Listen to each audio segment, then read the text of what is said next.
Well, welcome to Right Way Politics. We do politics the right way, the winning way, and we leave the left way behind. And for the second consecutive year, we didn't win as much as we probably should have. It was a close one. It was a nail-biter. You're not going to see this in the media. They're going to say, "Ooh, Democrats won Virginia, Democrats won Virginia," and they technically did. But it was a big, big fight over a very small margin. And this Brian Kirwin, Virginia political consultant, looking at the Virginia elections this year and making a few points. I've been watching a little bit of the analysis and a little bit of the pundits and a little bit of the spin. A lot of people have made some good points, but there's only a few points that really made the difference. Virginia is now the legislature by a 1-vote margin in the House and a 1-vote margin in the Senate, controlled by Democrats. The Democrats who ran on nothing but abortion this year are now going to implement legislation on everything else that they want to do that they didn't want to talk about. And Glenn Youngkin will be able to veto it. Or if he's smart, amend it.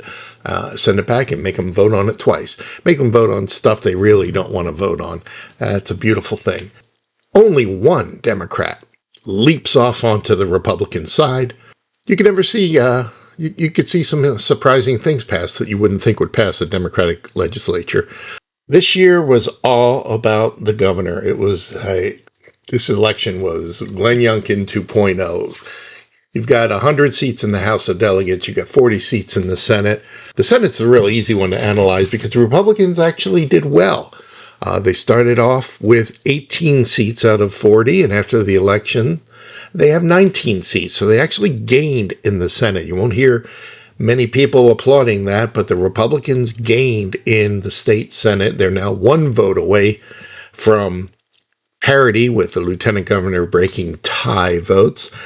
Analysis is pretty simple in the Senate. This all came down to the Senate District 31, which Youngkin won barely, and the Democrats won in 2023, and that was the difference between 19 and 20. I don't think anybody was predicting the Republicans would get over 20 seats. 2020 tie in the Senate between Republicans and Democrats was the high watermark, and they almost got there. They got there close. Had to win in Northern Virginia. Had to win in some districts. Redistricting, let's just say it flat out, redistricting controlled these elections. I'd say about 90% of these races were decided as soon as there was a Republican or Democrat nominee. But the one Senate District 31 that was in play, Loudoun County, Fauquier County, was one the Republicans hoped to win. Youngkin won it by 0.6%. Yes, Youngkin got exactly 50% of the vote in Senate District 31, and when the votes were counted in that race this year, the Republican only got 47%. Watch that margin. Running 3 points behind Youngkin, you'll see that over and over and over and over again in these districts. So that was that district that Youngkin won with 50% of the vote by 0.6% was the difference between a tie in the Senate and a Democratic majority. And when we go to the House, you're going to see a similar story. Most districts running roughly 3 points behind what Youngkin did in 2021. The Republicans lost a number of seats. They needed to win 6 of the 10 close districts after redistricting. Didn't quite make it there. And, House District 21, Youngkin won 51% of the vote. The Republican got 48. 3 points behind. House District 65, Youngkin got 51%. The Republican in that district ran 4 points behind Youngkin. And Karen Greenhall, where Youngkin got 50.6% of the vote, she got 48%, basically a 1.5 behind Youngkin. All of these districts, similar margins. If Glenn Youngkin got 52% or higher, the Republican won. If Youngkin lost the district, Republicans lost the district again. So that was pretty clear. And then everything in between was close. And I wish the analysis could be more complicated than that, but this was Youngkin 2.0. Youngkin was by far the most advertised politician in all of these races. He spent a lot of money on statewide ads and direct mail. If you had more than a 3 or 4 point margin from Youngkin in 2021, and you were a Republican running in 2023, you won House and Senate. There's really, at the nuts and bolts of it, there nothing Republicans or Democrats could do to change that dynamic. Youngkin had his big initiative, the Secure the Vote thing, in a difficult year. I mean, if you think the goal of Secure the Vote, of getting Republicans who don't frequently vote to vote by mail, get on the permanent absentee ballot list, and get a ballot every time there's an election, the worst time to try that is during a year where turnout is the lowest, because you're already have an uphill climb of getting people who don't vote by mail to sign up to vote by mail. It's even harder to get to do that during an election that they don't usually vote. The time to really get people who are, say they only vote for president and they don't vote in any other elections, the best way to get them to sign up is to get them to sign up during the year that they're actually going to vote, which is 2024. So if you really want Secure the Vote to really make headway, keep it going. Really have it going for 2024, because the voters you're targeting want to vote for president. They will vote for president. They will vote in the presidential election. They're interested in the issues that you don't have to convince them to turn out.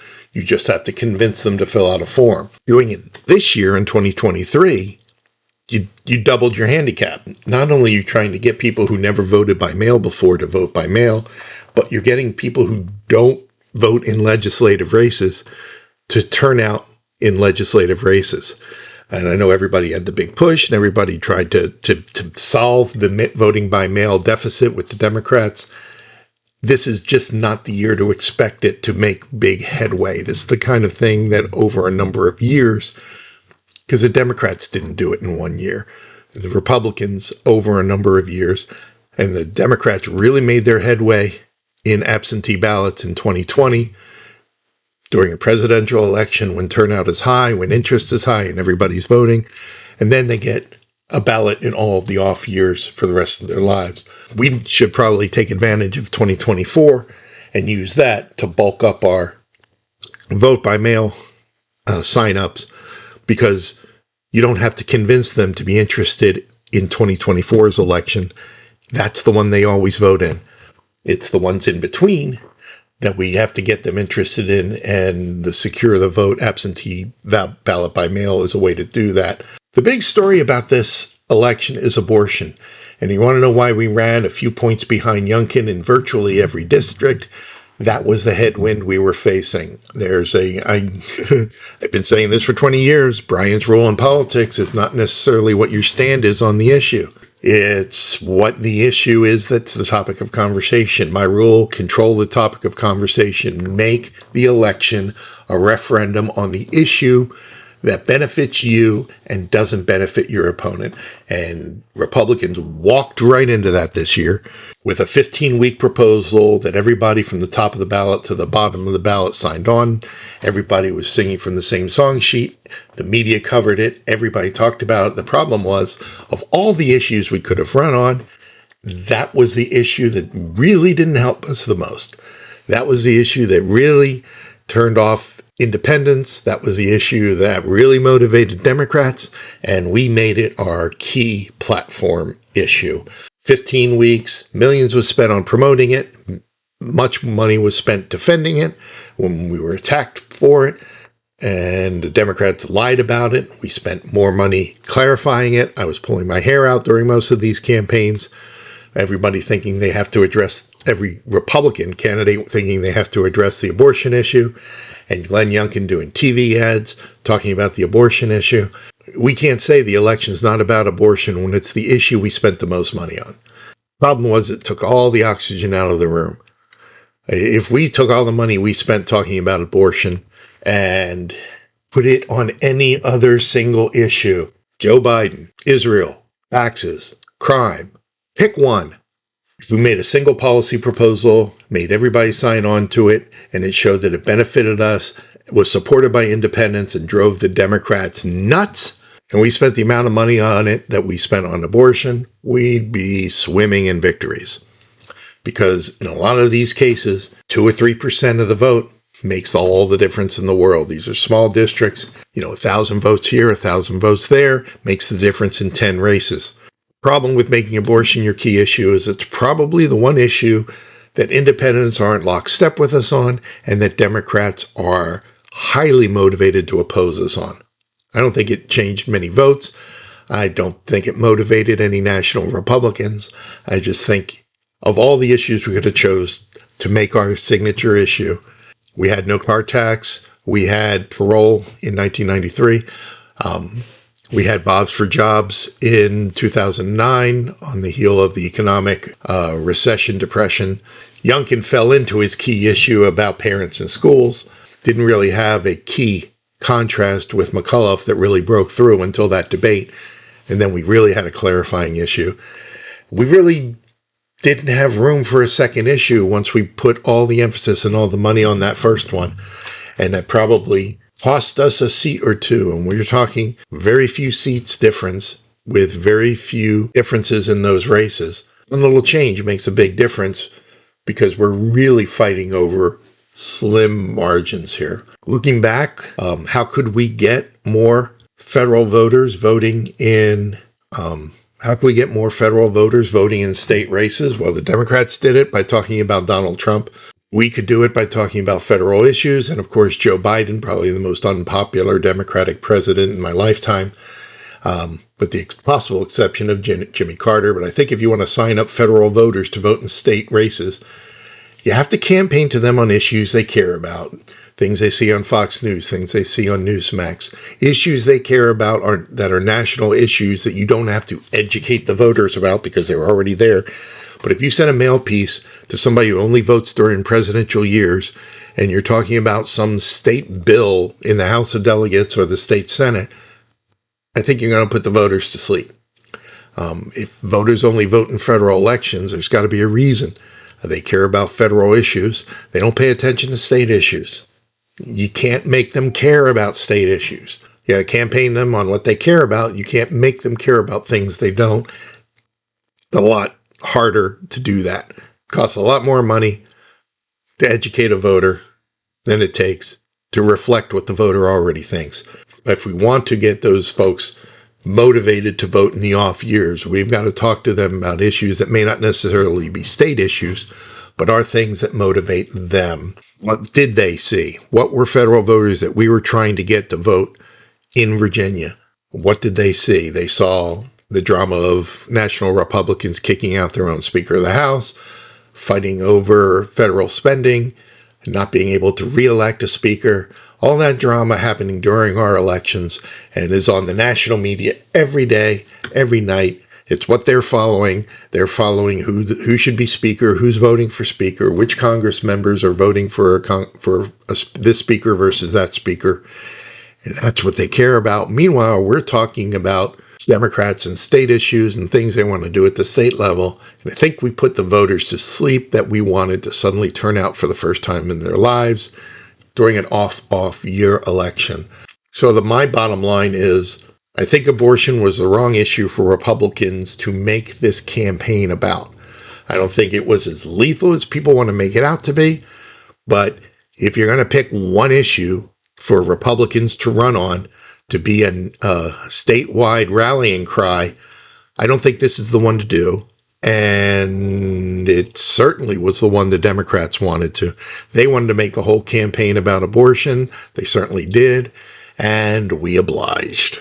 And don't think that helped. So in a bit, the secure the vote thing was a little bit backwards. They tried to do the biggest job during the toughest year. They can't quit now. That's my point. Secure the vote has got to continue for the next 12 months, and it will be a sea change in elections for the following 4 years. So a lot of Republicans are disappointed in losing the House. Redistricting was the biggest driver of this. I've seen a hat tip to Sean Kenney of the Republican Standard. He really nailed a lot of his analysis. Very, very well done from somebody who's a pro, and he knows how these things should be analyzed. This was a redistricting election. People now have a good bunch of data on this. This was a Youngkin referendum, and every Republican ran, even in the safe Republican district, ran a few points lower than Youngkin did in 2021. That could have been the abortion headwind. That could have been a lack of cohesive message outside of abortion. Republicans showed that they can gather around one big issue and make it the centerpiece of their election. I just don't think they picked the right one. In retrospect, we probably shouldn't have even talked about 15 weeks. We shouldn't have even put a proposal on the table. And we should have gone after Biden and the Democrats on their own performance without trying to win the abortion issue right now. Now we're the loyal opposition, and Youngkin gets to decide whether or not he wants to be the 52nd vote in the House of Delegates for the Democrats and the 22nd vote for the Democrats in the Senate, or does he want to be the veto man and make national headlines being the red brick wall to stop the Democrats from imposing some of the crazy stuff that they did the last time they were in control, and even gone a little further. A lot of the tone in the early days is bipartisanship and working together. You know, and I know that's not going to last long. But Youngkin's got a real chance in the second half of his term to really put his stamp on Virginia and stop the Democrats from being their true selves, flush them out, amend their bills, veto their bills, set the table for the next round of General Assembly elections. I have hope. I think if we can secure the vote right in 2024 and really take advantage of the election motivation, I think we will set ourselves up for a very, very good 2025 and beyond, and including all the special elections that happen in there. That's the one thing that people don't realize is these permanent absentee votes really give an advantage to the Democrats in special elections, which really, really low turnout give them a really big advantage that's pretty hard to overcome. We've got to get parity there. We've got to get fairness. We've got to get equity in mail-in ballots. And I think 2024 is the easiest year to make the gains that we wanted to make this year.